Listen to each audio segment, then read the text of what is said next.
going down. There is nobody to rescue them. There is nobody to save them except the Russians.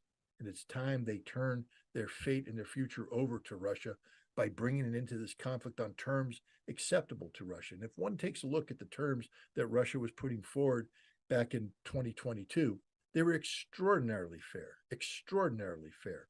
And I would imagine that Russia will have fair terms now, too. I mean, they're not going to give up the territories that they've absorbed. That won't happen. But if Ukraine acts promptly to bring it into this conflict, Ukraine may not lose other territories. I don't know if it's too late for Odessa. When you turn Odessa into a platform to attack Crimea, to threaten the Black Sea Fleet, as Ukraine has done, I think Russia is well within its rights to say that Odessa and the Black Sea coast can never again be trusted to a sovereign Ukraine, that Russia's national security dictates that it controls that coastline, that city. Again, only Russia gets to make that decision, but I think that Russia may have decided that one of the terms for ending this war is that Ukraine loses sovereignty over Odessa and the Black Sea, and that this may become part of Novaya Russia. But again, only Russia can make that case. But whether or not they lose Kharkov, whether or not they lose Dnipropetrovsk, there might be a chance for Ukraine to retain, territory. But they have to stop this war now. And I don't know if they're ready to do that yet. We've heard some rumors about Zelensky negotiating with Russians behind the scene. In your opinion, was that real? It was all made up? How did you find it? Well, it's interesting. First of all, under what authority would Zelensky be negotiating? Because no negotiation, a negotiation void of authority isn't a negotiation. It's just words. It's a conversation. It's nothing. Zelensky, I think you're referring to a article published by Seymour Hersh in his Substack. For Zelensky to have a conversation with Gerasimov, who the article said he was talking to, that talked about the terms, a freezing of the conflict, etc. He lacks any constitutional authority to engage in that. That is the purview of the presidency, not the military. So right off the bat, from a Ukrainian perspective, it's an absurdity in the extreme that Zelensky would be holding that. But now what makes it even more ludicrous is the Russian perspective. Gerasimov has no authority whatsoever to talk to Zelensky in that manner. None. And moreover, he definitely can't, agree to conditions where Russia would accept a border defined by the current military deployments, thereby ceding to Ukraine in a post-conflict reality the right bank of Kherson. That's Russia. That's constitutionally part of Russia. Gerasimov can't negotiate that away. He can't negotiate away the territory in Zaporizhia that Ukraine currently occupies. He can't negotiate away the territory in Donetsk that Ukraine currently occupies. That is Mother Russia, constitutionally. So Gerasimov should be arrested and shot as a traitor if he's having that kind of conversation, because he's not allowed to have it. More importantly, even the president of Ukraine can't make that determination, because you can't negotiate away Russia. Constitutionally impossible. The Duma, the Senate, would have to agree to this, but that could only happen if there was a Russian defeat, where Russia, desperate for survival, agrees to do things that necessitate their survival. Russia has said that it will never do that. You know what Russia would do before they would agree to that? They'd go to nuclear war. That's their nuclear doctrine. So it's just, I respect Cy Hersh tremendously. He's a good friend of mine. I've known him for 25 years. But in this case, he just has bad sources. Bad sources. I mean, Cy should have called someone like me and bounced it off of me, or some other Russian expert who had told them this is ludicrous. It's impossible to happen. Literally impossible to happen. It can't happen. So the source isn't just wrong. You have to question the motives of the source, and I think the motives of the source are clear: to sow seeds of doubt in the minds of the Ukrainians and in the Russian people. Again, we're playing this stupid psychological operation where we somehow believe that the Russian people can be lured away from Vladimir Putin. I don't know what part of 80% approval rating in the midst of a war that has cost Russia tens of thousands of lives and billions of rubles in national treasury. I mean, if that cost hasn't pried the Russian people away from Putin, nothing will. They are with him till the end. And so little stupid, psychological operations like getting a Pulitzer Prize winning writer to publish nonsense, because it is nonsense. But because of the prestige and the stature of Seymour Hersh, there might be some people say, well, it has to be true. Well, it's not true, not even real close to being the truth. But that's the only thing I can think of, is that his source was using Cy Hersh for a psychological operation, because it's so far removed from reality as to be absurd, literally absurd. There's not any aspect of that article that rings true to a true expert of Russia or anybody who is familiar with just the reality of it. Russia has won this war. Why would Russia seek to freeze this operation? Why would Russia do anything that is less than demanding the unconditional surrender of Ukraine and the return of all Russian territory to Russia? Russia's not going to agree to a freeze, to a line that gives away Russian territory. Russia isn't going to do something that could only be achieved if it had lost this conflict. Russia has won this conflict decisively. It's over. It's all over, but the screaming, the shouting, and the dying. But that's it. So no, the idea that Zelensky and Gerasimov are holding talks is an absurdity in the extreme. The conflict between Zelensky and Zelensky is real. Zelensky was asking for some sort of guarantees in case of having a presidential election in Ukraine. He wanted guarantees that Zelensky would not be part of this election, would not participate as a candidate for the presidential election. What's the reason behind this conflict between Zelensky and Zelensky? Is that all coming from the outside? Is that something inside their administration? Look, there's been a divide within Ukraine from the very beginning of this conflict. Zelensky is an actor playing a role. Zelensky is a general commanding troops. One is predicated on fantasy, fiction. The other one's predicated on reality. But the reality of the military role can't take hold without the fiction of Zelensky. Two aspects of it. One, if you're going to call Ukraine a democracy worth defending, as the United States and Europe have done so, then you have to sustain the illusion of democracy, the illusion of civilian control of the military, and that's Zelensky's role. And so he does that. Now, the other thing, though, is this illusion has to be useful to the military. It's Zelensky who has been picked as the face of Ukraine. He was the man of the year last year. Why? Because he's the guy, the new Winston Churchill, the modern day embodiment of all that's the West is supposed to stand for: freedom, democracy, defense against this autocratic dictator who's trying to take over the world. And that he became a symbol through which the West poured money, resources, material, political support. Zelensky was that channel. And that's how he was useful to the military, because the military wasn't going to get the tanks, the armored vehicles, and everything without Zelensky. They weren't going to get the money without Zelensky. The military wasn't going to get the tanks, the armored fighting vehicles, the ammunition that it needed because of Zelensky. They needed Zelensky to do that.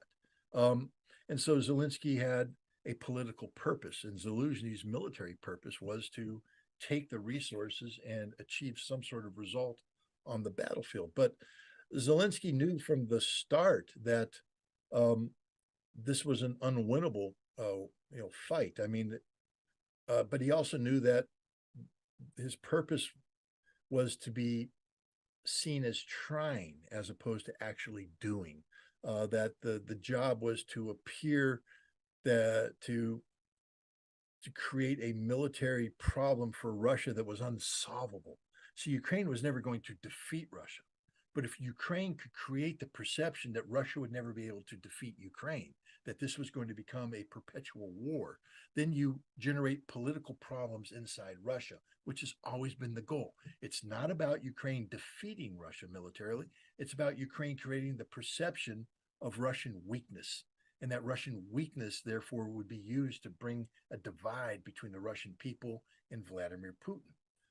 It's failed, and as a result, the charade is over. Ukraine was never going to win the counteroffensive. They were never going to drive the 90 miles they needed to go to capture Melitopol, to sever the land bridge, to retake Crimea, to roll the Russians up in Donetsk and Lugansk. That was never going to happen. What they wanted to do was create a situation where the Russians were forced to retreat a little bit, maybe mobilize more, divert resources into a forever conflict that became a political liability. But it backfired. The fact is, the defeat of the Ukrainian army, void of any politically, political dividends inside Russia, means that Ukraine has now been defeated strategically. And now the West is questioning the value of continuing to fund this conflict. And so Zelensky's role has been diminished. That's why he's not Man of the Year this year. Taylor Swift is. It speaks volumes.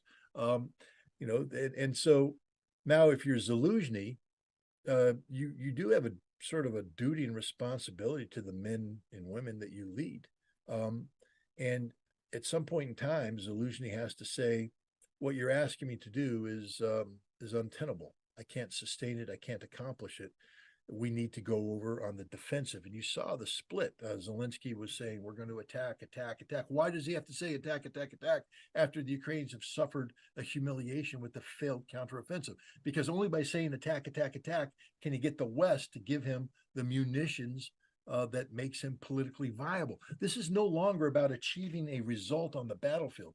This is about the retention of political viability by President Zelensky. It's purely a process designed to prop him up politically for survival purposes.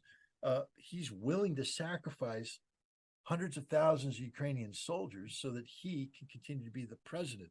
Zelensky is starting to say that's not worth it anymore. We're not willing to die to keep you in political power. We need to go over on the defensive to retain as much military capacity as possible so that we can defend Ukraine against the Russians. Or if this war is going to end, at least save as many lives as we can. And so you see this split between the two. And Zelensky has used his popularity amongst the Ukrainian people to become a political threat, a potential political threat to Zelensky. And so, Zelensky knows in order to retain the charade of democracy that he has to have elections, but he doesn't want to hold elections that he knows he's going to lose. And I think Zelensky recognizes that if he were to run against Zelensky in an open, fair, and free election, that he wouldn't be the president of Ukraine. So in order to create the conditions where he would be reelected, he needs to keep Zelensky out of office. But at the end of the day, if you take a look, if you go back into April 1945, I keep bringing this up, look at the relationship between Himmler, the head of the SS, loyal ally of Adolf Hitler, and Hitler himself. It was deteriorating to the point where at the end, Himmler was seeking to negotiate with the Allies on his own without authority. Hitler ordered him arrested and killed. It didn't matter because the Red Army was taking Berlin. So all this garbage between Zelensky and Zelensky and all this doesn't matter because none of them matter because Russia's won this war and Russia will dictate an outcome that will guarantee that neither of those men are going to be in power when this thing is done. Their day is over.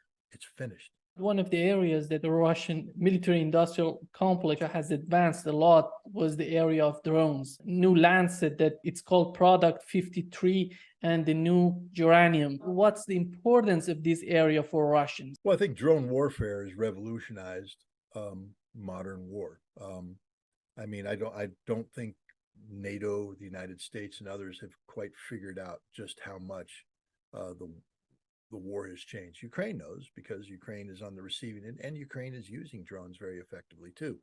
From top to bottom, drones are thoroughly integrated into every aspect of tactics, operations, strategy.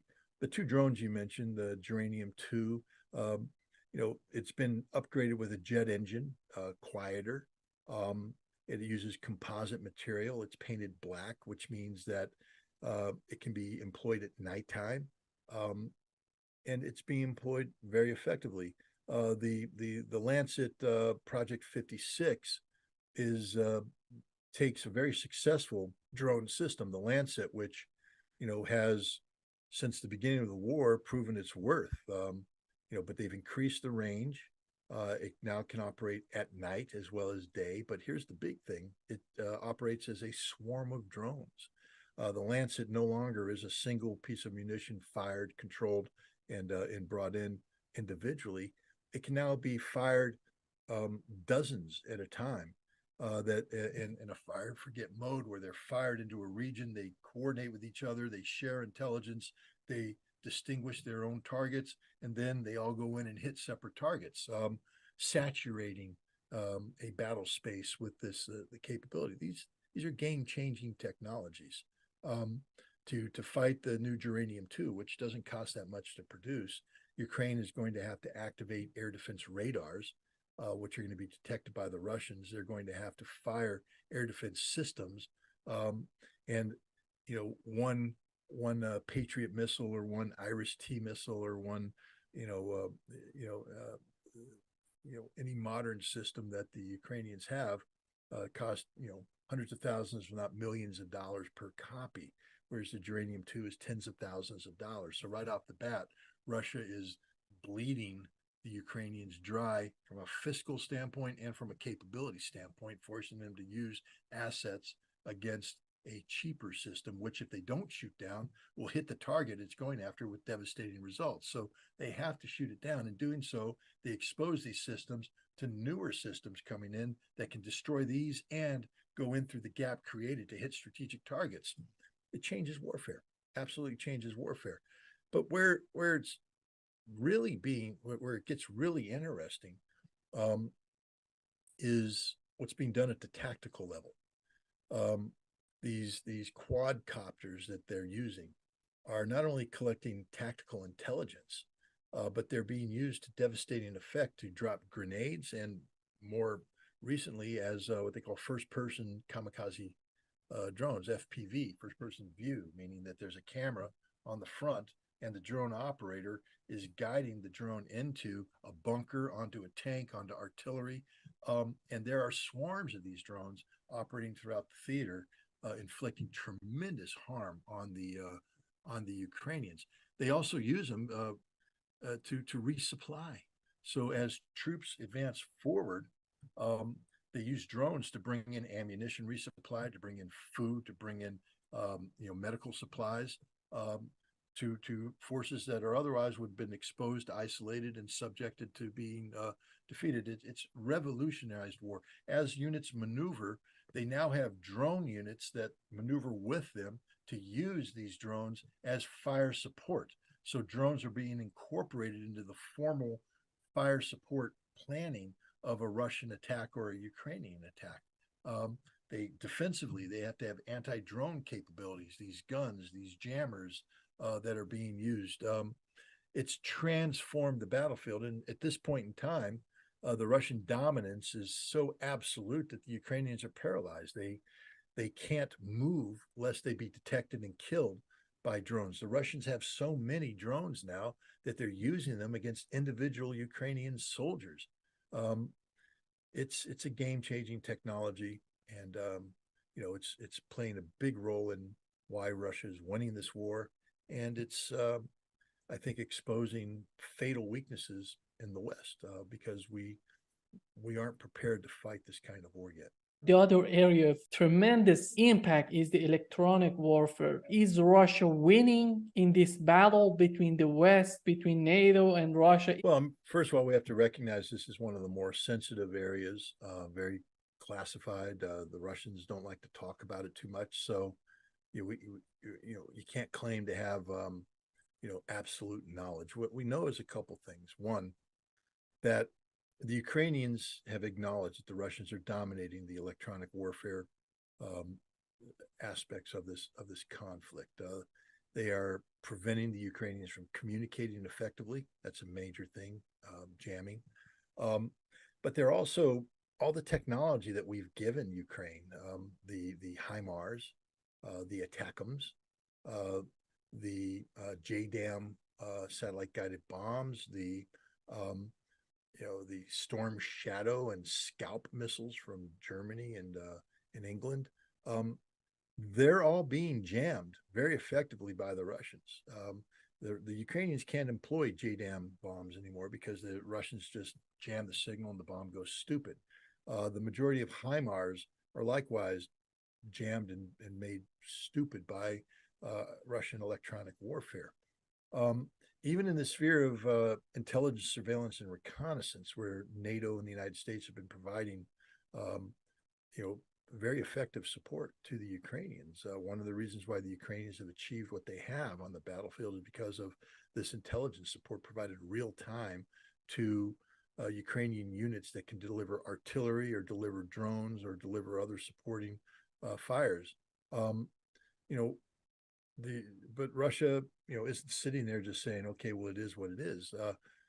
Strategically, I think there was a European satellite that was put up over Crimea. There's a lot of cloud cover in Crimea and indeed in eastern Ukraine, and conventional imaging satellites are not as effective because they can't see through clouds.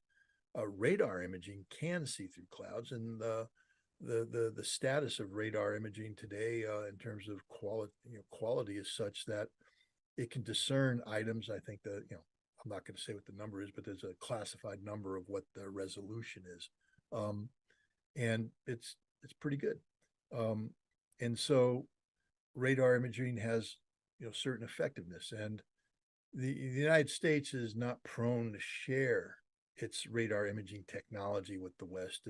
I remember during the Gulf War, that product was not shareable with even our closest allies. So I imagine that a similar block on trading that or sharing that intelligence exists. So Europe created its own imaging satellite, radar imaging satellite. And yet when they took an image of Crimea, entire swaths of Crimea were blacked out. I couldn't see through it. Remember, this is radar, it's not clouds. Why couldn't they? Because Russia knew the frequency of the radar and had jammed that area that was sensitive. They didn't want the radar imagers to look into. They had jammed that frequency and made it impossible to read that strip. On the battlefield, Russia deploys forward because of the Ukrainian drones. Russia deploys forward and puts up a literal umbrella of electronic warfare defenses that jam radar imaging, jam the signals of the drones, basically to create this protective umbrella, sort of a digital iron dome, so to speak, over these units. Russia does this better than anybody else. It's all based upon the innovations that have occurred since this war started. So yeah, Russia is dominating in the field of electronic warfare. And I think any American or NATO general would be shocked by how effective Russia is at this and how poorly NATO and American forces can operate in this environment. How do you see the experience that the Russian army has gained during this battle? Do we have any other army right now, any other country that has such experience? No, there is no army on the face of the earth that has this experience. The Ukrainian army, of course, has experience, but they're all dead. The people that are fighting today are people who get no training. They don't know how to use the equipment. So even though they're involved in the same battles, you can't compare the two. The Russians, their experiences cuts across the board. When they started, they were dealing with a primarily contract-based military of soldiers who had never seen combat. So a lot of mistakes were made early on. That's just natural. It is what it is. The Russians then mobilized 300,000 reservists. And here's the great victory of this, because the mobilization system was fundamentally broken in Russia. They were in for a rude shock when they sought to mobilize these guys. A lot of corruption they uncovered, a lot of inefficiencies, etc. Some regions performed well, others less well, some didn't perform at all. But Russia learned from this, fixed the problem, and today, in addition to having trained those 300,000, the same system today is absorbing hundreds of thousands of volunteers and training them to a high degree capability. And all of this training incorporates lessons learned from the special military operation. And so the soldiers that are coming out of the training pipeline have a rough familiarity with what's expected of them in this new environment. It's not like they were trained in the old way, so they have to learn all the mistakes. They've been educated on the right tactics and operational procedures, etc. And there's hundreds of thousands of them who have real world combat experience. Remember, they're fighting against a Ukrainian army that is far more deadly than anything NATO has. Ukraine uses far more artillery than its NATO counterparts. Artillery is the number one killer on the battlefield. Russia knows how to survive in an artillery intensive environment. So if they ever are called upon to face NATO, Russia will, understand what the potential threat is and how to deal with it. And NATO lacks the resources to survive in this. We don't have the ammunition. We don't have the tubes. We don't have enough. The Russian military today, a key aspect of any military is logistics, how to sustain itself. Russia today is sustaining hundreds of thousands of troops in a full-time combat posture, logistically, with the ammunition they need, with the food they need, with the fuel they need. Russia's perfected this logistical sustainment. The West can't do anything remotely near this. I don't know how we think if we ever had to fight a war on this scope and scale, we'd be able to logistically support it. We haven't exercised it for some time now. We lack the resources to make this work. It works in peacetime because you can plan and exercise well in advance and pre-stage equipment, and everything's scripted. There ain't no script in war. It's happening. The enemy gets a vote, and if you don't have it, you don't have it. And to get it to you when the enemy's interdicting you, so the West can't sustain this kind of fight logistically, which is the end of their maneuver force. Because if you don't have fuel, if you don't have ammunition, it's over. It's done. So Russia is by far the most combat experienced military in terms of relevant experience related to large scale ground combat in Europe, in the world. And their troops are, veterans. They have experience that's relevant. The leadership is very sound. Every military in peacetime, and sadly, this speaks to the American military as well, even the Marine Corps. We promote, peacetime warriors, guys who never, look good in peacetime. They're good at putting Marines on parade. They're good at ensuring that Toys for Tots is adequately executed. They're good at doing any number of peacetime tasks, even those with combat experience. What was their combat experience? Iraq, Afghanistan. I mean, yeah, it was intense for the guys there, but it wasn't anything remotely related to what's going on in Europe today. So, we have a lot of leaders in the American military that if they were subjected to the kind of stresses and strain that large-scale ground combat presents, would fail. Russia had similar leaders. Vladimir Putin has talked about it. He said, yeah, we went to war with some guys both on the ground and in staff who were perfumed princesses, people who were there for the wrong reasons. They weren't there to be warriors dedicated to waging war. And the system had to weed them out. Russia's been purged of inefficiencies. The officers they have survived the crucible of combat. These are very well. It's like comparing the U.S. Army of 1945 with the U.S. Army of 1942. Rick Atkinson wrote a wonderful trilogy. And you read An Army at Dawn, the first book about the U.S. Army going into North Africa. And you compare the absolute inefficiency of that, and then you read Day of Battle about the final, the end game stage of that conflict in Europe, and you look at how professional, how efficient, how murderously efficient the U.S. military had become, and that took 3 years to do. The Russian military has gone through this. Today, they are a murderously efficient military. They have perfected the art of not just killing, but survival.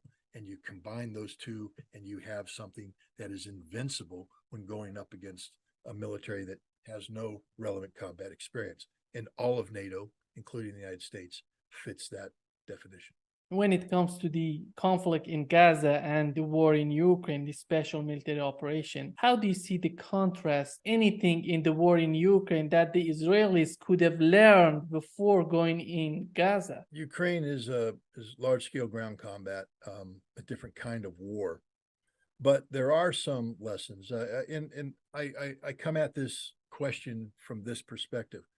There are Russian officers who have been involved in this in the conflict from the get-go, in the conflict in Ukraine. They were involved in Mariupol, which was urban warfare.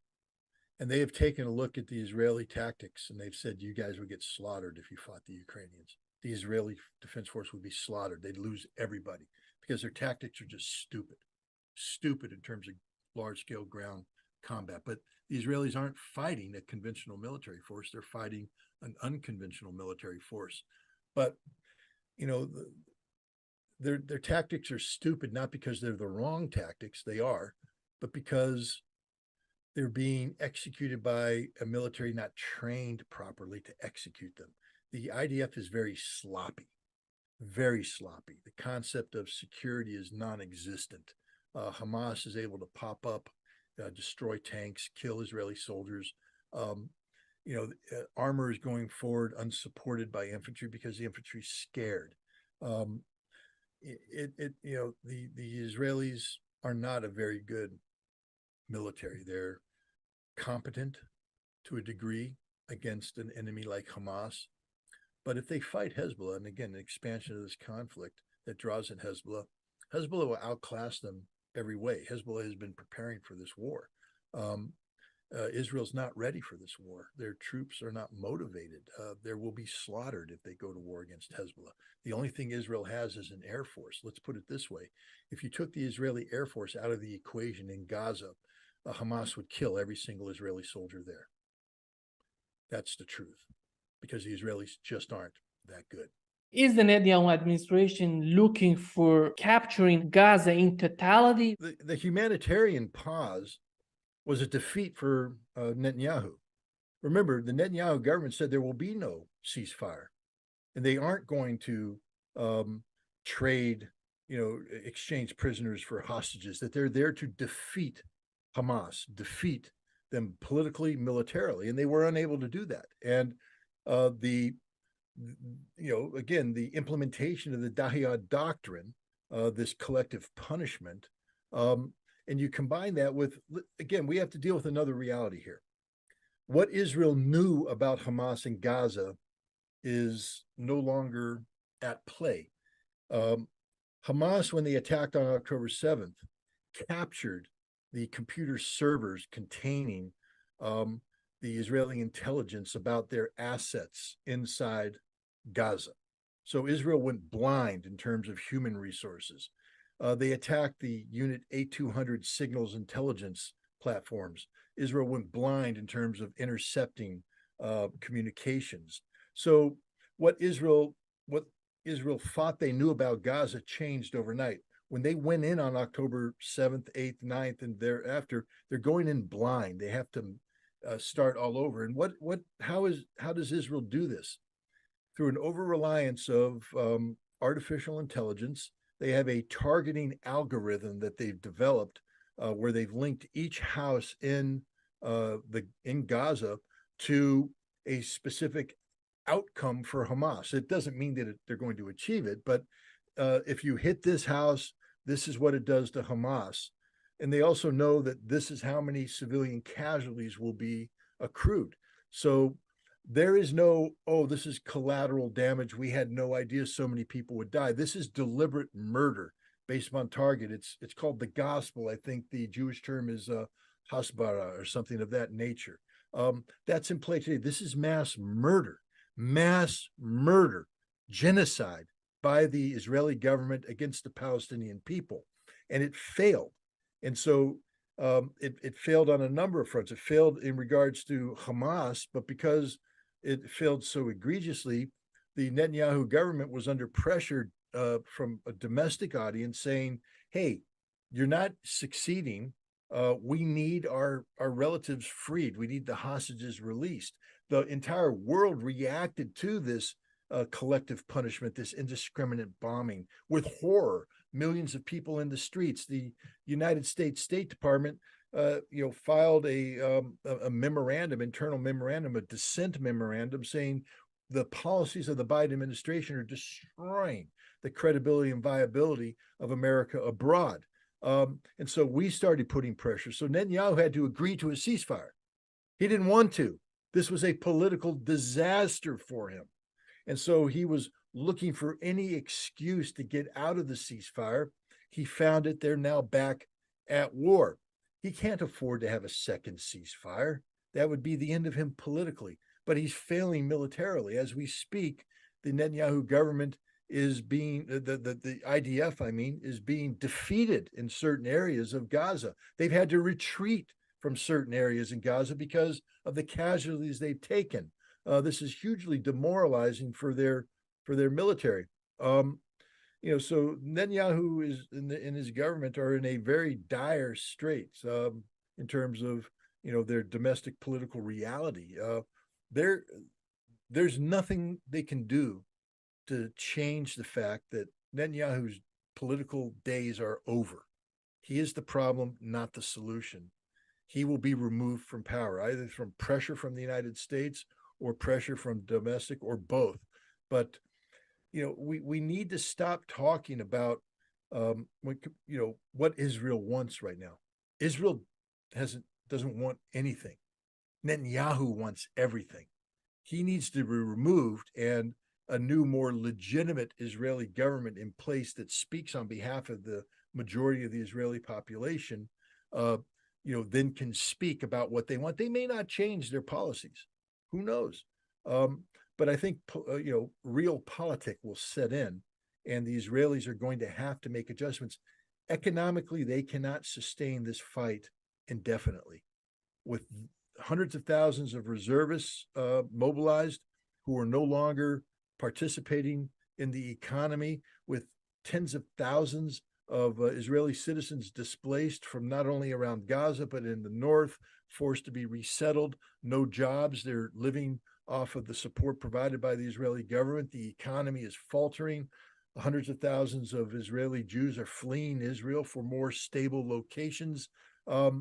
This is a strategic defeat, a disaster for Israel, that if they can't find the way to defeat Hamas, and I don't believe they can, you can't defeat an ideal, especially one that resonates so strongly amongst not only the Palestinian people, but the entire world. It can't be defeated by Israel. So I think Israel won't get what it wants out of this war. We have to understand that they did not initiate this conflict. They didn't want this conflict. They weren't expecting this conflict. The Netanyahu government on October 6th had a policy that was predicated on the.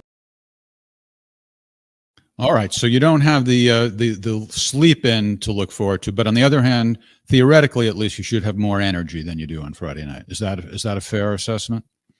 That's right, because I haven't quite worn myself totally out. Although I've been trying this week. It was supposed to be a light week, but apparently I forgot what the term light meant, and I've been overloading myself. So, all right. Well, in our last episode on Tuesday, you fielded a question from Phil Hall in London, and it turned out to be one of your greatest rants. People really got into how many times you used his name in the course of about a 2-3 minute answer, I guess it was. People were guessing how many times you said his name. It was about, I think it's like 2 or 3 minutes long. Do you know how many times would you guess that you said his name? 14. 14. All right. That's a good guess. Anne, do you want to take a guess? 10. All right. Good guess. As a public service, I spent a good deal of time last night painstakingly editing a video with all the Phil mentions. And so at this time, I would like to play it. And you will get the answer to that very important question. Oh, in London, do ordinary people love their kleptocratic oligarchy now? Is Russia united behind its rich people? Well, Phil Hall in London, what a question to ask. I mean, I don't think that was a serious question, was it, Phil? The oligarch class has been destroyed, Phil. I met the person who audits them and puts their asses in jail if they dare break the damn law, Phil. This is why, Phil. Why? Because the money's being reinvested in Russia, Phil. So, yeah, I think the Russians are pretty damn happy with their oligarch class today, Phil. I think they like their rich people, Phil, because the economy's working, Phil, unlike the British economy, Phil, which is failing on a daily basis. Phil, how do you like your rich people, Phil? That's the better question. And the number is 12. So one of you said 10, the other said 14. So right in between. Right in the middle. We split it. Yeah, good job. We bracketed that number quite well. All right. So when you gave me the go-ahead to see if Phil would be up for a debate, I contacted him. And initially he said yes, but then he decided he didn't want to do it because he thought you would cream him. So I don't mean to make fun of him. I actually admire his honesty. Phil, by the way, is the editor or the executive editor of a publication called Ars Notoria in London. And he decided instead, thank you, Anne, with that lightning quick speed. He decided instead to leave a voicemail message to kind of sum up what his position is. So let's give that a listen. Hi, Scott and Jeff. I don't mind it if Scott gets annoyed at me. That's fine. So this is what I think. I don't want to debate with Scott because I don't think I'm the right person to debate with. I think Scott should talk to legitimate critical voices inside Russia. For example, to the leader of the Communist Party. There's no point in him debating me. I'm not Russian. I'm not in a position to argue the case for a fairer Russian society. If you remember, I was asking Scott a question. I wasn't giving him an answer. And in my view, Scott should not be advocating exclusively for people who are currently ruling the Russian Federation. It makes him easier to dismiss as a stooge. He should balance it out a little by talking to the main opposition. And by opposition, I don't mean Navalny. Russian nationalism won't smooth over the cracks in Russian society, and the soldiers returning home from war will be demanding all the benefits a decent social democracy can give.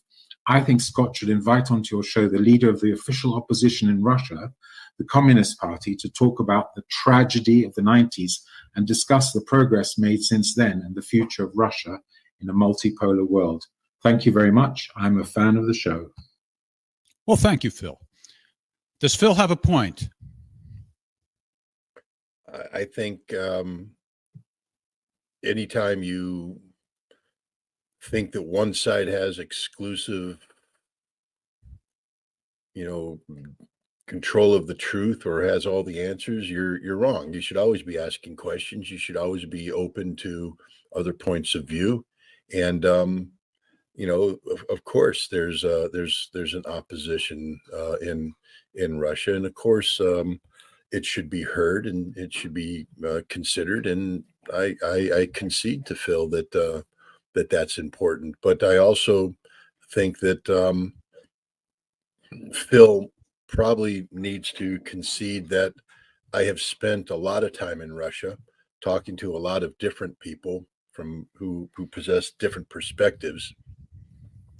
And even the opposition in Russia is united in their support for Vladimir Putin in this conflict, and are recognizing that while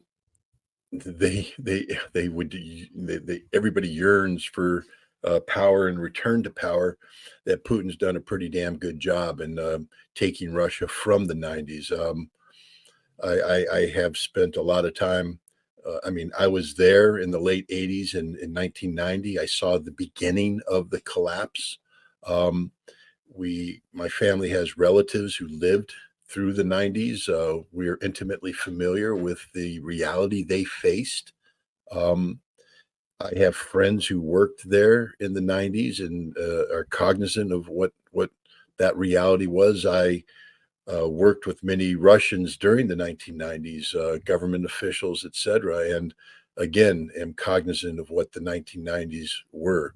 And so I think I am well positioned to make an informed analysis of the transformation that has taken place in Russia from the 90s until today. And my data is pretty up to date. I mean, I had a pretty lengthy visit in May, and I've followed it up with a lengthy visit in December and January, where I wasn't just hanging out with the elite insiders. I was associating with the people. But Phil is Phil is correct. One must have an open mind. One must always have an open mind. The moment you think you have all the answers, the moment you think that you are the sole source of correct information, is the moment all is lost. So Phil has a point, and I will do my best, Phil, to maintain an open mind and always. Well, I think his specific suggestion is to interview somebody who has that point of view, either interview them or to debate them or whatever. Yeah. Here's my concern about that. Mm-hmm. Russia's having a presidential election in March. Do I really want to interview somebody from the opposition and give them a platform? Is it my job to do that? I'll be more than happy to interview somebody from the opposition in April, once the election's done. But I'm not going to play a game of getting involved in domestic politics. I just think that would be unwise at this point in time. Okay. So, yeah. Well, Phil, we just posted a comment from Phil. He's watching right now. He said, "My respect." So thank you for that, Phil. So I guess he won't be the Newman of this show after all. Remember on Seinfeld, every time Newman showed up, Jerry would say, "Hello, Newman," with contempt dripping. That's what I was thinking of when you kept saying Phil. Hello, Newman. No, Phil just got me. That Phil's question got me when my panties were in a bunch, or whatever the term they say is. I was just not in a good mood at that point in time, so I apologize. My objective in anything I do is never to be insulting and never to be disrespectful. On occasion, my emotions get in the way. I do have a temper, and sometimes it's there, and I apologize, Phil, if anything I said was demeaning or insulting. It wasn't intended to be that way. I have a quick correction, because we do work on being very accurate in this show, and I try to be accurate in everything I do. And I don't think it was on this show, but it was in one of the interviews I did when I was talking about Iran and the population of Iran. And I was on a roll. My mouth was going 9 miles a minute, and my brain was trying to catch up. And I had committed to coming up with a number. And I know what the population of Iran is. But as I was speaking, the number was just an absolute blank. So I grabbed the first number that came to my head, and I knew the moment I said it was wrong. I said 40 million was the population. Iran's population is closer to 90 million. So for all the people out there who were very kind and pointed out that I made a mistake, thank you. And I just wanted to make sure that I corrected the record in public, because again, we don't want to be the purveyors of incorrect data. If our motto is knowledge is power, we sort of need to make sure that the knowledge that we are imparting is factually correct. But if you are going to make a mistake, I think it's good to do it on somebody else's podcast. Correct. I made sure, Jeff, that I did that. I saved my mistakes for other people's podcasts. All right. Continuing with the tradition we started on Tuesday, we're going to give away a coin at the end of the show, and we are going to let the audience, or the winner, I should say, decide which one he wants. What did the winner choose last time? I think it was the new one. Okay.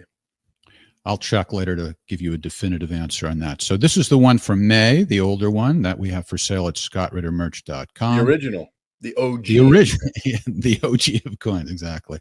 And this is the special New Year's coin, very limited edition. We'll be selling a few of those in a couple of weeks or so.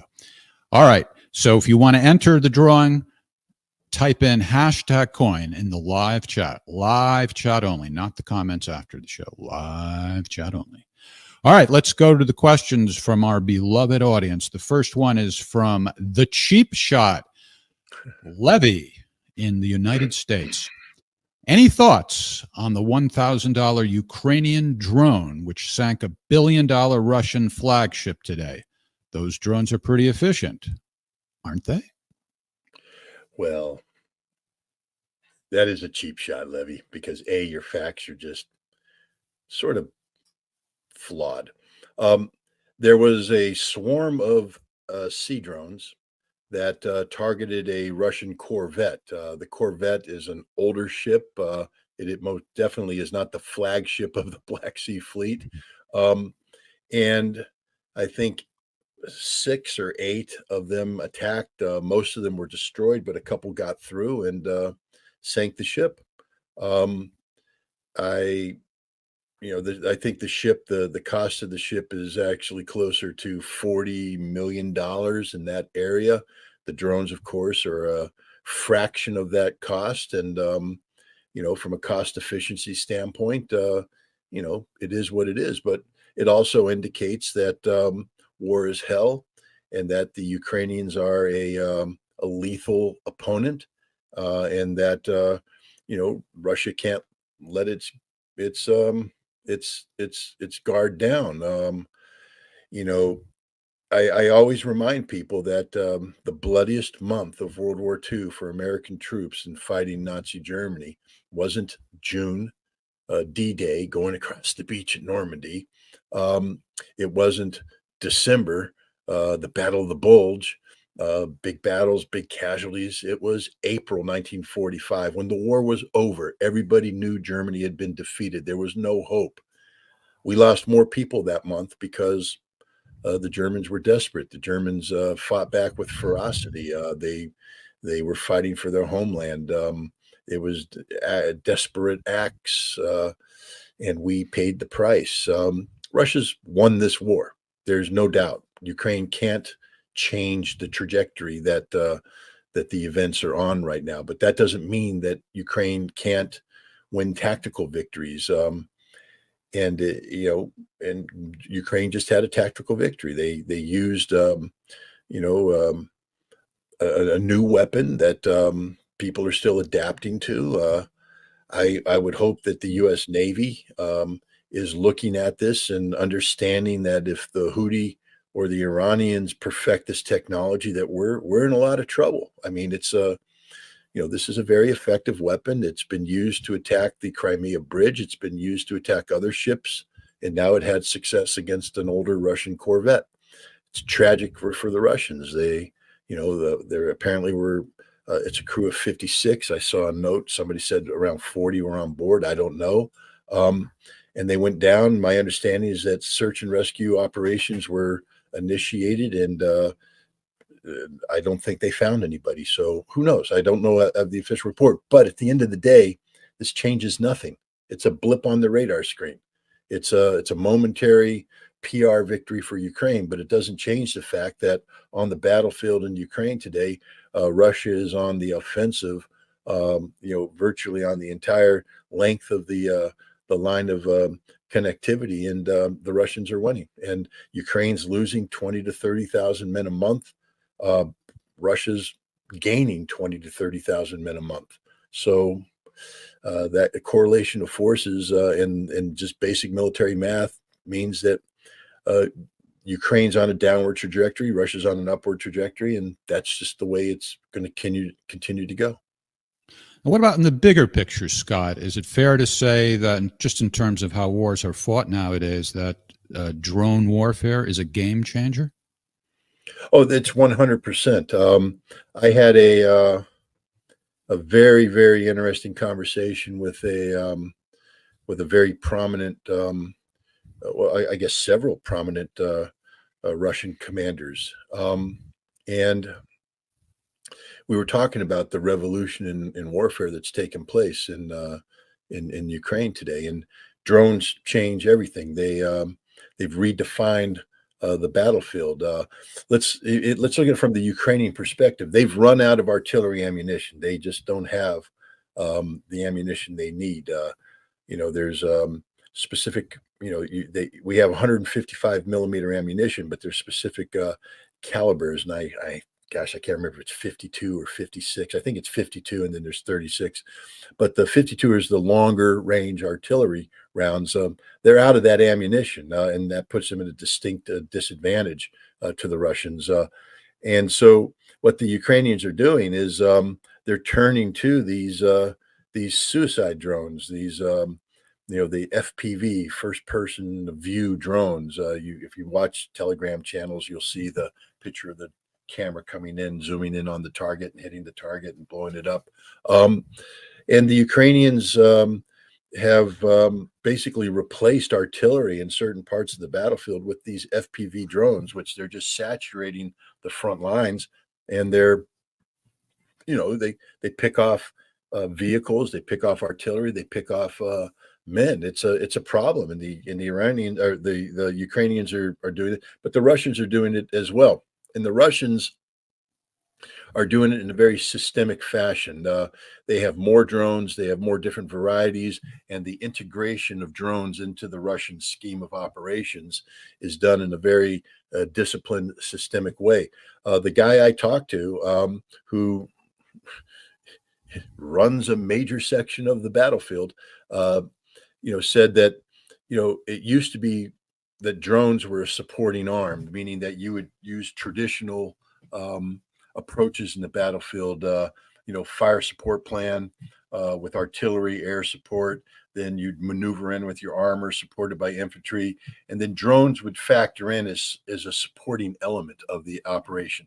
What he says right now is that the first thing you do is you overlay your drone operation, your overall surveillance, and then you break the battlefield into drone sectors of operation where you have additional surveillance, followed by the FPVs, followed by the land sets for medium strike, bring in the geraniums for long range. They use drones for resupply, logistics. Because of the FPV issue, if you have troops in a forward area, you used to have to drive a vehicle in to resupply them. And that vehicle is very vulnerable to attack by FPV drones. So now they actually have drones that fly in and drop off food, ammunition, medicine to the troops and bring them out. So drones can be used for intelligence, signals intelligence, etc. You do that, and once you establish your drone concept of operations, then the tanks, the artillery, and the infantry is brought in to support this. So war sort of flipped the script here. The general that did this was pulled off of the front recently, and he's been sent to the General Staff Academy, where his job is, I believe, to help capture this into a doctrinal manual that'll be used to train everybody on the same. Because right now, what's happening on both sides is this is a revolution in warfare. So literally, what happened is, and I spoke to another commander, and this is what he did. He sat down and he said, who are the gamers here? And you have a bunch of pimply faced boys go, I play computer games. And he goes, all right, boys, come here. How many of you guys have done the, what's that, virtual reality thing where you put a thing? We play those games. Good. Sit down, put this on there, learn how to fly this thing. And it's a computer game. And they become the drone operators. And these geeks start employing the drones. Now, I call them geeks and I make fun of them. Understand that drone warfare is deadly. If you screw up, meaning that if you give away the location where you're operating, because a drone is a communication signal, you're emitting a signal. The enemy can direct and find you, pound you, and kill you. So a lot of these geeks that I'm making fun of are pretty brave guys who die in battle because they're out there doing this and they get detected, they get killed. So they have to come up with ways to survive, like offsetting their communication system. So they run a hard line from where they're controlling the drone to an antenna that's further away that's used to, and then that antenna may actually get a relay in, and then they find a way to jam those frequencies or to hop those frequencies so that they can't be jammed. So they get the computer geeks that are in there, changing the frequencies that they communicate on and everything to make everything survival, because the enemy, the Ukrainians, have done the same thing. They get the geeks in there, the computer gamers. And so you have a gamer war going on. And then they start designing their own drones. They get 3D printers right there on the front line. These geeks will sit there and come up with a new idea. They'll print it up, get it designed. If it works, they mass produce it. And it's sort of haphazard approach where they're learning, but they're not capturing the experience. So your battalions have to reinvent the wheel as their geeks talk to each other and all that. So what the Russians are trying to do is capture all of these lessons and get the best practices and turn it into doctrine, so that everybody's operating on the same sheet of music, so that drone support operations are identical. And it's just a revolution in warfare. And it's not just the drones on the ground, but we see them at sea. These British main drones are having a major impact. They are harassing the Russian fleet. They've done damage. Well, I'm not sure how many drones were used in this particular incident, Scott, but what occurs to me is, since drones are relatively inexpensive, is it much of a strategy being used by, whether it's Russia, Ukraine, or anybody who has drones, is it much of a strategy to just overwhelm the enemy with a tremendous amount of drones? Well, that's what the Ukrainian approach is right now. Mm-hmm. And that's apparently what they did with this ship. I think the number is either 6 or 8. I read something, but they came in with more than one, more than two, and they swarmed in, and so the defenses on the ship were overwhelmed. They have crews out there with machine guns and such, and they're scanning, and they saw the drones coming in, and they're firing at them. And you can see, as the drones approaching in, you can see the machine gun rounds impacting the water nearby. But the drone got through and struck it. They blew up some, but some got through. It's the same thing with these FPV drones. The sad thing is, if you don't have the means to jam it or to shoot it down, once it locks on you, you're dead. That's the reality. And you see these videos where they're just playing with the guys. The guys are running and the drone's just playing. And then in the end, the drone just dives in and blows them up. There's no hiding from the drone unless you have the ability to jam it, to burn out the electronics. And so they're developing these drone protect. And when I was in Moscow, back on May Day, if people remember, or not May Day, Victory Day, on May 3rd, Ukraine launched a drone that hit the Kremlin. And so the question is now, on Victory Day, what's going to happen? And so as you're walking in through the security, they have these anti-drone teams walking around that have these funky things that look like they're out of Star Wars, these weapons. And they're basically designed to fry the electronics or to take over or somehow jam the signal. And then around the Kremlin, you had these giant sniper rifles with spotting crews. And basically their job was, if the drone is spotted coming in, their job is to shoot it down, because you don't want to be launching a missile inside an urban area, because what goes up must come down. And so you see these drone sniper positions over the place. Both sides are developing counter drone technology, but as you develop counter drone technology, then they modify drones to overcome that. So there's this continuous battle. Like I said, the battalions have teams of AI techs who are on the front lines, actively monitoring what's going on, who can make modifications of the drone's communication system in the middle of a battle. So if the enemy has a solution that's preventing your drones from doing what they're supposed to do, these AI techs sit there and they rewire, reprogram, and recalibrate the drones right there on the battlefield and send them back out. So it is very much a game changer. Game changers. Changes to the game such that the game can never be played the same way again. Vasily in Chucky, Tennessee. Have you ever heard of Chucky, Tennessee? Tonight for the first time. Same here. U.S. and NATO have already crossed all red lines, according to our Chucky friend, although they are not able to defeat Russia in real combat. but they will be using more and more NATO high-range missiles on Russian territory. At what point will Russia be able to retaliate on decision-making centers in the U.S. in order to stop prolonging this conflict? I mean, Russia could do that right now. It's not a lack of ability.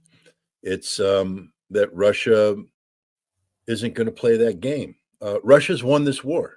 Why would Russia throw away this victory, this hard-earned victory, by doing something that would drag the United States, drag NATO into this conflict? Not only complicating the victory, but maybe, ripping the victory out of their hands at the last minute. Vladimir Putin has made reference to this fact that all of these things that the United States and NATO are doing right now, all these red lines that they've crossed, are deliberately designed to provoke Russia into an overreaction. Russia's not going to take that bait. Russia is accomplishing its objectives. It's defeated the Ukrainian army. It's in the process of dismantling the Ukrainian army. Will have red lines been crossed? Absolutely. Will red lines continue to be crossed? Absolutely. But until which time these red lines, confront Russia with a threat to their ability to achieve their victory, Russia's not going to change what they're doing. They have a memory. There will be justice, and eventually there will be an accounting for what's been done here. But I don't see Russia changing what it's doing, because what it's doing right now is a winning hand. They're winning militarily on the battlefield. They haven't just defeated Ukraine. They've defeated the collective West. They're winning economically. They've defeated sanctions. They've, that the Russian economy is growing. The International Monetary Fund has acknowledged that the Russian economy is growing at a rate greater than they had anticipated. Meanwhile, the nations that are sanctioning Russia, their economies are paying a heavier price than had been anticipated. And the Russians are winning politically. The Chinese defense minister just said straight up, we're with Russia on Ukraine, something the West has been trying to prevent. He said, no, that's that. The collective, the developing world, the global South is aligning with Russia. Africa, ECOWAS is an organization, the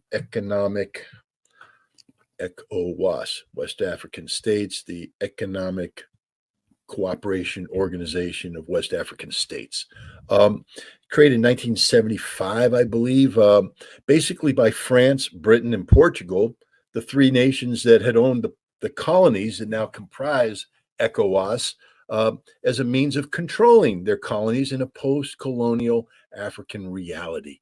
And what we've seen is since 2020, three founding members of ECOWAS, Mali, Burkina Faso, and Niger, have they've overthrown their pro-French governments, replaced them with military juntas that are saying we are going to look out for our own people, our own interests. They've evicted the French military from their soil. ECOWAS threatened military intervention, and they said, bring it on. They formed their own military alliance, and now they've all, without exception, gone over to the Russians.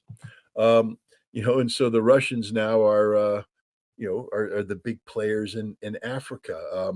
They're getting more powerful, more influential. You see this trend. BRICS, the original 5 members are about ready to double their membership with the inclusion of Egypt, Iran, Saudi Arabia, the United Arab Emirates, and Ethiopia are joining BRICS, and Russia said that they plan on further expansion. So from an economic standpoint, from a geopolitical standpoint, a political standpoint, a military standpoint, the West has lost the conflict with Russia. There. Oh, all right. That's the end. Okay. Thank you. Well, I sort of lost track of the question. I forgot what I was actually answering. So, all right. I was just thinking about whether or not Elvis Costello is going to have a horn section tomorrow night. Well, boy, I can tell you, my answer is rambling, and Jeff's like, is Elvis going to have a horn section tonight? The internet is a double-edged sword in many ways. I feel for these artists. Remember in the old days when there was no internet, you would be anticipating the concert, not really knowing what it's going to be, and the artist was able to surprise you. But now, you could yeah. playlist. So he had a horn section the other night in Nashville, and it was great. And now I'm going to be disappointed if there's no horn section. So that's. Well, I would imagine it wasn't a Nashville only horn section. I would imagine that they're the musicians that rehearse with Elvis Costello throughout this tour. No. That's just it. Because I follow this on the internet. No, he does. The horn section is not usually with him. Ah, yeah, he's you need great to make with a phone call.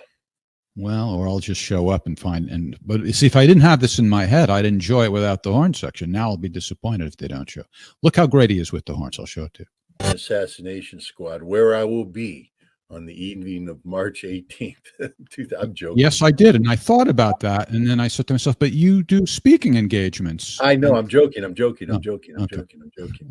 Well, I will just have to bounce this off Siri, but All right. if I can bribe Siri, I would love to take you up on this extraordinarily kind offer. Bring Siri. I'd love to hang with Siri, but I only have 2 tickets. Well, I guess you'll stay home and Siri and I will see the concert.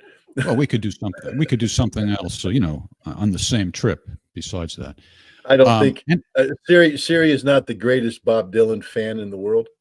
So good. So we go to the concert, and then, but we spend a couple of days and do other stuff with Siri. That's just a thought. We will work it out, Jeff. We will. Thank you for the offer. Siri is now aware of the offer, and Siri and I will be in communication about this. We do talk.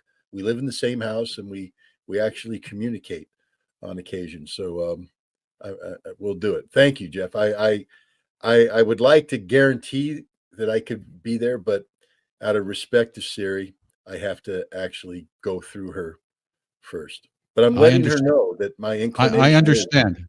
8th row center. 8th row center. I mean, Siri, how can you turn down 8th row center? You can't. That's the answer. It's not dead center. You see exactly where they are. I see, because if they target center, they'll miss us. This is good. All right. They're not going to get you. Don't worry. They'll get me too if they get you. That would be terrible. Benoit, do you know how to pronounce this? I don't want to screw up this name. Scott, are you there? I'm here. Do you know how to pronounce Benoit Gerin Lajoie. Oh, not bad. Please tell Scott how to use his mic. See attachment. All right, here's the attachment. I speak into the mic because he said. Okay. He says, "Don't talk into it directly." Yeah, you see how I talk directly into it, because that's what you're supposed to do with the kind of mic I have. He said, with yours, should be straight up, perpendicular, and you talk into the side of it, like this. Well, I can't see it, but I think you know what perpendicular is. Right, exactly. Straight up, and you talk into the side of it. Well, can you hear me when I talk like this? I don't notice any difference, but I'll take his word for it that it was designed that way. We can look it up on the World Wide Web too. But anyway, that's what he suggested. I'm trusting the guy. Yeah. All right. So there you go. We're always endeavoring to improve here. There's an interesting guy in the comments. RC Crawler, who's just being a real dick tonight. I see you, Aussie RC Crawlers. And should we send a drone after him? I'll drone his ass. Okay. Next. Should we move on before we get kicked off YouTube for issuing threats? Did I issue a threat? I didn't issue a threat. No, you were borderline. You held back. You restrained yourself admirably. Essa, in the United States of America, what do you think the outcome of the negotiated truce in Gaza will be? There is talk of a negotiated truce. Well, I think it would be the end of Benjamin Netanyahu. Netanyahu and the far right members of his far right government have said that there will be no truce, no ceasefire. That's so to have one is a victory for Hamas. They said there will be no prisoner exchange. It if they do one, that would be a victory for Hamas. You virtually, they would be conceding. Remember, they said when this conflict started that they will not only physically destroy Hamas as a military organization to ensure that Hamas would never again be able to perpetrate something along the lines of October 7th, but they would also eliminate Hamas as a political movement, that Hamas would never again be able to be seen as a leader of the Palestinian people. The exact opposite has happened. Hamas has fought the Israelis to a standstill on the battlefield, compelling many Israeli units to be withdrawn because they're suffering their casualties are too high. Israel has said at this late stage in the war that they can only account for 20% of the Hamas tunnels. And I always wonder how they come up with 20%. That means they have an idea of what 100% is, and they have no idea. So I think Israel has no clue what the percentage is, but they acknowledge that they haven't even dented it, that the tunnel network is still there. Hamas is down in the tunnel network.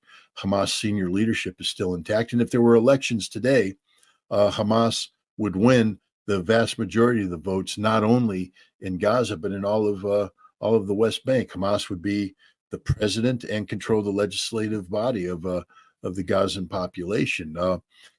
The international community is rallied around the Palestinian cause. The International Court of Justice has ruled against Israel on the issue of genocide. So Netanyahu's only hope to maintain political viability was to continue this war. And now, if he takes a ceasefire, he stops being a wartime leader. And now people start asking questions, rightfully so. Why did how did October 7th happen? Netanyahu has to pay the price. Then they'll also start asking questions about the conduct of the war, the genocide, how it's destroyed Israel, and he'll be removed from office. And remember, he lost his bid to reshape the Israeli judiciary in a manner which would prevent him from being prosecuted, tried for crimes that he's been alleged to have committed, crimes of corruption. So as soon as he steps down as prime minister, he's going to be indicted and put on trial. And if he's found guilty, he'll spend the rest of his life in jail. So this is a big moment for Benjamin Netanyahu. I don't think that he can accept the ceasefire and then stay in power much longer, but I don't think he has any choice. The United States is starting to put the kind of pressure on him that they should have put on originally, sanctioning settlers and beginning to tighten the screws. So I think it's all over for Benjamin Netanyahu if he buys into this. So you're going to see his. Can you say that name again, please? That was a Joe Biden pronunciation. Yeah, it's I all did. over. Yeah. Benjamin Netanyahu. Yeah, I got it. Very good. All right. It must be the Yeti microphone's position that. Well, I'm confused now because I was used to it positioned one way, and now it's positioned another way, and it's intimidating me. But that's okay. Let's ask the audience if you notice any difference. How does it sound?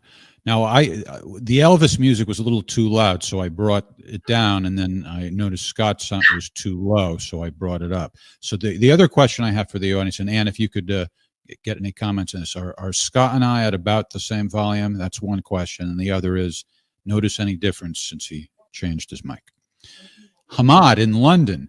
Given the recent attack on U.S. forces and the imminent retaliation, is it a foregone conclusion that a regional war will ensue involving, amongst others, the U.S. and Iran? No, it's not a foregone conclusion because the United States knows that if it engages in a regional war against Iran, it will lose. Iran has made it clear that any retaliation that strikes Iranian soil or is seen as targeting Iranian interests, that that they will retaliate, and the retaliation will be done in a manner which is designed to destroy American capabilities in the region. So.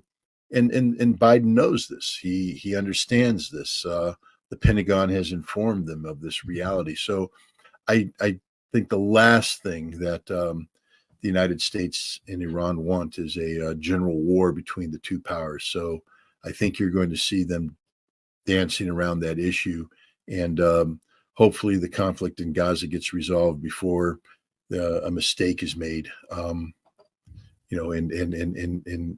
the conflict does break out. But right now, neither country wants that kind of conflict, and since both sides don't want it, it's hard to see how it would happen.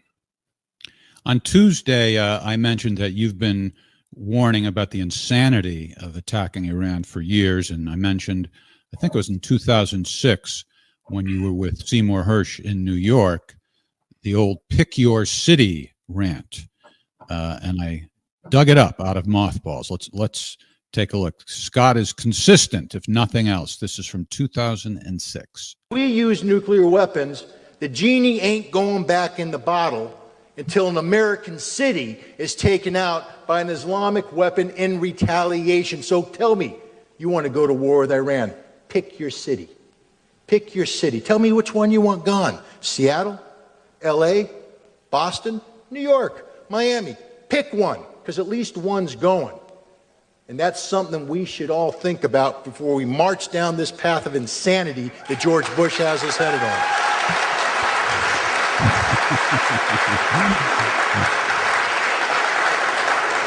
Who's that good-looking young man? There he is, huh? A golden oldie. Good God. Now, what kind of glasses was I wearing back then?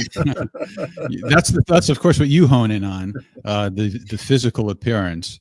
But what I'm honing in on is that, you meant it rhetorically back then, but I think at this point, we might want to actually think about giving up a couple of U.S. cities. What about San Francisco? What do you think? We don't really need San I could Francisco. never encourage violence against an American city. No. I'm not encouraging violence. I'm just saying we don't really need San Francisco. San Francisco is actually a beautiful city, and they have the Marine Memorial Hotel, which has a Marine. I've stayed there several times, and if San Francisco could get its act together, it's a romantic city. It's a beautiful city, and I love San Francisco. I haven't been there since the zombies have taken over, but what they've done to San Francisco, what they've done to LA. Yeah, right. I can't ever say that I've fallen in love with LA, but there's some fun times in LA. You and I have had some good times in LA. Oh, indeed. Yeah, I remember mean, the great the Gore Vidal incident. I was just thinking. I remember in the driving rainstorm. Wasn't it? It was an incident. Remember the driving rainstorm and going over to Tim Robbins Theater. When the hotel wouldn't let us use cameras in your own hotel room that we paid for. And we were fantasizing about Tommy Morello and seeing if we could get him to good times. Yeah. All right. Well, anyway, I just used that as an excuse to segue into a voicemail message from a woman named Elisa in San Francisco, the smash and grab feces capital of California. Hi, Scott. Hi, Jeff. This is Elisa from San Francisco. I have a question about the settlers. If IDF continues to train and arm the settlers, what is their status in a military conflict? Are they considered militia? And are they a fair target in a conflict? Thanks. I think they would be considered a organized militia if they wear uniforms or special identifying marks. They would be considered a lawful combatant, and therefore, could be engaged as a military unit. But they need to be treated, as lawful combatants, meaning that you capture them, you have to treat them in accordance with the Geneva Convention, etc. So, that's the status I would think. I think that these self-defense units that the settlers have would be considered to be a lawful military organization, and the members would be expected to be treated with the same rights as you would a soldier. All right. This is from K in the U.S. I don't know if that's an ordinary K or a special K. Let's assume it's special. Do you think, I can't believe you, I got a laugh out of you. That was a terrible joke. Do you think Netanyahu, that's pronounced Netanyahu.com, would prefer Trump to win the upcoming elections? Kay is concerned about ending up with another Zionist president. Every American president is a Zionist. Let's look at the top three candidates right now. We got Joe Biden, who says, I'm a Zionist. Tegan is a Zionist. My dog who's making noises in the background, she's speaking out in support of my contention. Donald Trump is the ultimate Zionist. He moved the American embassy to Jerusalem. He's a staunch supporter of Israel. And we now know that RFK Jr. is a Zionist, hangs out with Shmuley Boteach and, staunch supporter of Israel and all this. So it doesn't matter. The American political establishment is bought and paid for by the Israeli lobby. AIPAC influences the U.S. Congress, influences the presidential race. Just look at the circus, and you'll see it. I mean, we're getting into that silly season of American politics. I think AIPAC's convention is in March, and watch how everybody gravitates there. Everybody, Republicans, Democrats alike, and it's sort of like this litmus test. Who could get up there and basically debase themselves in the cause of Israel more than anybody else. Get up there and just talk about how they love Israel, how they will support Israel. Mike Johnson, the new speaker, he's supposed to be looking out for you and me. That's his job. What was the first thing he did as Speaker of the House? The very first thing he did, stand up and say, my number one priority is to get aid to Israel. Well, bing, that sort of tells you he ain't American. None of them are American. They all work for Israel. Every single one of them, one way or another. So, yeah, it doesn't matter who we elect as president there, until which time Israel can be taken down a couple notches by the international community. I mean, here we have an opportunity. The International Court of Justice has found Israel that it's more likely than not what Israel's doing with the Palestinians is, relates to the genocide convention. So, if we can get enough, momentum against Israel, maybe there might be some policy changes, but the United States isn't going to lead on this issue. We're going to follow. Trump is setting them up. I didn't understand that comment. Did you see that, Scott? Can you show that again, Ann?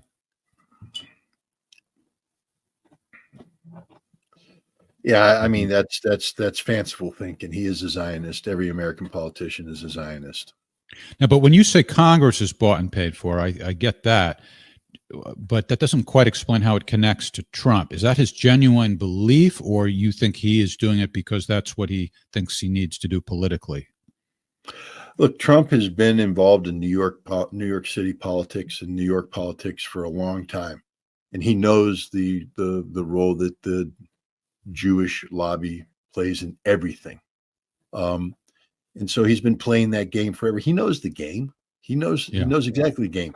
I think Trump might be unique in that he doesn't believe in Israel, but he knows what he has to do to get political support. And so that's what he does. Right. Okay. Yeah. John Avatable in Somerville, South Carolina. Can you comment on the Russia claim that it's been definitively established that the plane was shot down by an American Patriot air defense system, as Putin said on Wednesday regarding the IL-76 military